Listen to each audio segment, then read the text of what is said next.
Chefs français, soldats, marins, aviateurs, fonctionnaires, colons français d'Afrique du Nord, levez-vous, aidez nos alliés, joignez-vous à eux sans réserve. La France qui combat vous en adjure. Ne vous souciez pas des noms ni des formules. Une seule chose compte, le salut de la patrie. Fin janvier 1943, une conférence est convoquée au Maroc, à Anfa, dans les environs de Casablanca, réunissant Roosevelt, Churchill, le général Giraud et de Gaulle. Les Américains entourent le président Roosevelt d'un dispositif de sécurité impressionnant.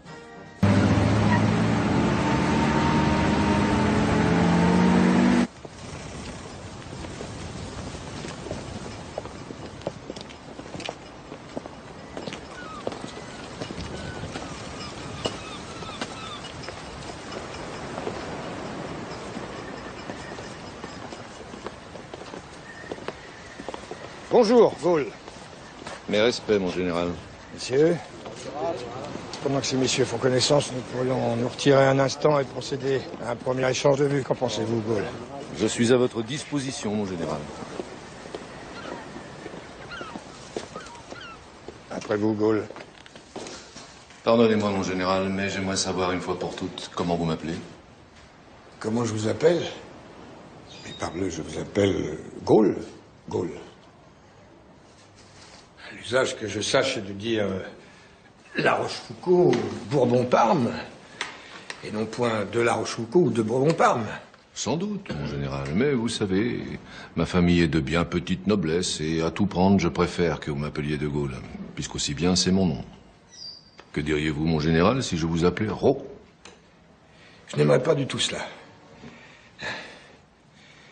Au fait, pourquoi Ro? Décidément, vous n'avez pas les idées de tout le monde, de Gaulle. En tout cas, pas les vôtres, mon général. Comment? Je vous ai proposé 4 fois de nous voir, et c'est dans cette enceinte, gardée par des soldats étrangers, quasiment captifs, qu'il me faut vous rencontrer? Que voulez-vous? Je n'ai pas pu faire autrement. Voilà. Et puis de Gaulle, c'est la guerre. Nous avons été vaincus, n'oubliez pas. Alors maintenant, il faut songer à sortir de la panade coûte que coûte. J'y songe, mon général. J'y songe depuis juin 40. Oui, je vous aurais bien rejoint alors, mais... Voilà, je n'étais pas libre. Ayant été fait prisonnier au début des opérations, le 19 mai, 25 mois de captivité. Vous avez entendu parler de mon évasion? Je vous raconterai. Oui, c'est assez... assez poilant. Allons, de Gaulle. Nous sommes soldats l'un et l'autre. Et en tant que soldats, nous trouvons toujours le moyen de nous entendre. Non. Voyez-vous, moi je ne fais pas de politique. Je n'écoute jamais personne qui prétende m'exposer une opinion, une théorie. Je ne lis aucun journal, je n'ouvre jamais la radio. Alors, vous voyez bien, il n'est pas difficile d'être d'accord avec moi puisque je le suis avec tout le monde. Y compris avec le maréchal Pétain. Pétain a évité le pire. Voilà mon opinion. Il a épargné à la France des souffrances inutiles. Il a composé habilement avec l'ennemi sans jamais faillir à l'honneur. La bourrasque passée, les passions apaisées, le pays lui en sera reconnaissant. Je vous en fiche mon billet. Le reste, c'est de la politique que je vous l'ai dit, je ne fais pas de politique. Si je vous comprends bien, mon général, votre fidélité au maréchal, fidélité dont je n'approuve, est-il besoin de le préciser? Ni les attendus, ni les conséquences ne vous détournent pas du combat pour la libération de notre pays. Mais voyons, de Gaulle, ça, c'est pas de la politique. Nous délogerons les boches de la France et de l'Empire avec le soutien de nos alliés américains en qui j'ai toute confiance. D'ailleurs, la question de Pétain, j'ai été bien aise de constater, tout à fait secondaire aux yeux de M. Roosevelt. Je dirais même qu'il demande qu'à s'entendre avec le maréchal. Il m'avait semblé comprendre cela, en effet. Somme toute, que proposez-vous, mon général? Eh bien, voyez-vous, je pense à une sorte de triumvirat. Oui, quelque chose dans ce goût-là. Je serai premier consul, vous second. Naturellement, il conviendrait de vous nommer général d'armée pour qu'il y ait équivalence, n'est-ce pas? Quid du 3e consul? M. Churchill semble tenir à son vieil ami, le général George. Ma foi, pourquoi pas? Si ça peut lui faire plaisir, je ne vois pas d'inconvénient. Quant au président Roosevelt, il est tout à fait enchanté par cette formule. D'autant plus enchanté qu'il en a eu l'idée. C'est exact, mais qu'importe. Si je demande l'heure à M. Roosevelt et qu'il me dit qu'il est midi, je ne vais tout de même pas le contester sous prétexte que c'est lui qui l'affirme. Et le peuple dans tout cela? Le peuple? Quel peuple? Bonaparte, premier consul, avait l'approbation, pour ainsi dire, unanime du peuple. Il avait remporté de grandes victoires, conquis de vastes provinces. J'espère de toute mon âme que vous en ferez autant dans l'avenir, mon général. Mais pour l'instant, quels sont vos triomphes?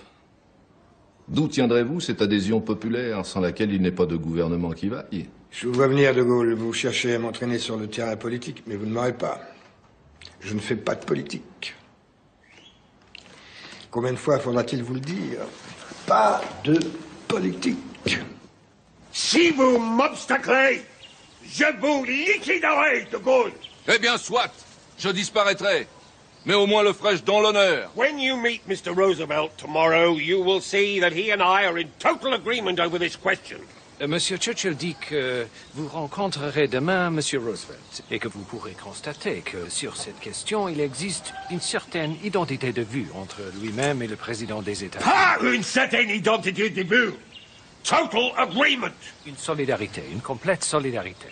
Dites à Monsieur Churchill que j'ai la plus haute considération pour lui-même et pour Monsieur Roosevelt, mais que je ne leur reconnais aucune sorte de qualité pour procéder à des nominations dans l'Empire français. C'est une affaire très grave, et qui remet en question la coopération entre la France et ses alliés anglo-américains. Entre le général de Gaulle et ses alliés anglo-américains. I am France. Non! Vous dites que vous êtes la France? Vous n'êtes pas la France! Je ne vous reconnaîtrai pas comme la France! Si je ne suis pas la France, pourquoi discutez-vous avec moi? If I'm not France, why are you arguing with me? In politics, one has to give the general public drama. Le lendemain, l'entretien entre De Gaulle et le président Roosevelt se déroula dans une atmosphère de cordialité factice, le président américain s'adressant au général français avec cette prudence bienveillante qu'on réserve généralement aux jeunes enfants ou aux personnes mentalement fragiles. La nouvelle de votre rencontre avec le général Giraud, au sein d'une conférence où je me trouve, ainsi que Churchill, produirait tout son effet dramatique s'il était accompagné d'un communiqué commun des chefs français. Il y aura un communiqué, Monsieur le Président, je vous en donne ma parole. Mais ce communiqué ne saurait être le vôtre. Of course, de Gaulle. I understand that you won't wish to write your own speech. Selon le témoignage d'un proche conseiller de Roosevelt, la méfiance des Américains envers De Gaulle était telle qu'ils avaient pris la précaution de disposer des hommes en armes tout autour du salon, redoutant apparemment que le Français, dans un geste de folie meurtrière, ne se jetât sur leur président. Would you at least be willing to be photographed next to the British Prime Minister and myself, with General Giraud? Accepteriez-vous tout au moins d'être photographié à mes côtés et aux côtés du Premier ministre britannique, en même temps que le général Giraud? Bien volontiers, j'ai beaucoup d'estime pour ce grand soldat. Of course, I have a lot of great esteem for this great soldier. Would you be willing to shake General Giraud's hand in our presence, in front of the camera? Iriez-vous jusqu'à serrer la main du général Giraud en notre présence et devant l'objectif?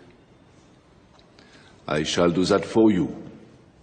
How could you ever say that you do not speak English? On expédia d'Alger par avion une cohorte de journalistes, de photographes et de caméramens. On installa 4 fauteuils dans le jardin et la comédie débuta.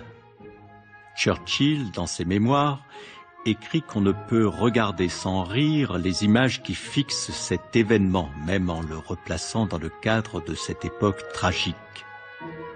Roosevelt aux anges, Churchill grognon, De Gaulle affichant un ennui étudié, Giraud ayant l'air de dire « Ne vous dérangez pas pour moi, je ne fais que passer ». Oui, ces images prêtent à rire, à moins qu'elles ne suscitent la perplexité et la gêne. Que voulez-vous? Roosevelt était convaincu que la France était durablement passée au rang de puissance secondaire. Dès lors, pourquoi se préoccuper de l'opinion des Français? Une nation, leur histoire, leurs frontières, ils s'en souciaient comme d'une guigne. Il y avait beaucoup plus de différence à ses yeux entre le Maryland et le Wisconsin qu'entre la France et l'Allemagne.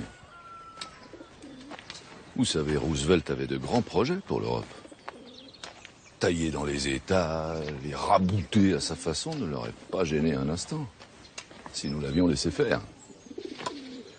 Par exemple, je sais de façon certaine qu'il envisageait la création d'un pays de son invention, baptisé la Wallonie, constitué par la Belgique francophone, le Luxembourg, l'Alsace-Lorraine, et un gros bout, du nord de la France.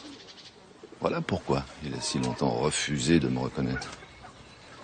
Car s'il l'avait fait, c'est bel et bien la France qui l'aurait reconnu. Et cela n'entrait pas dans ses buts. Oh, mais pas du tout.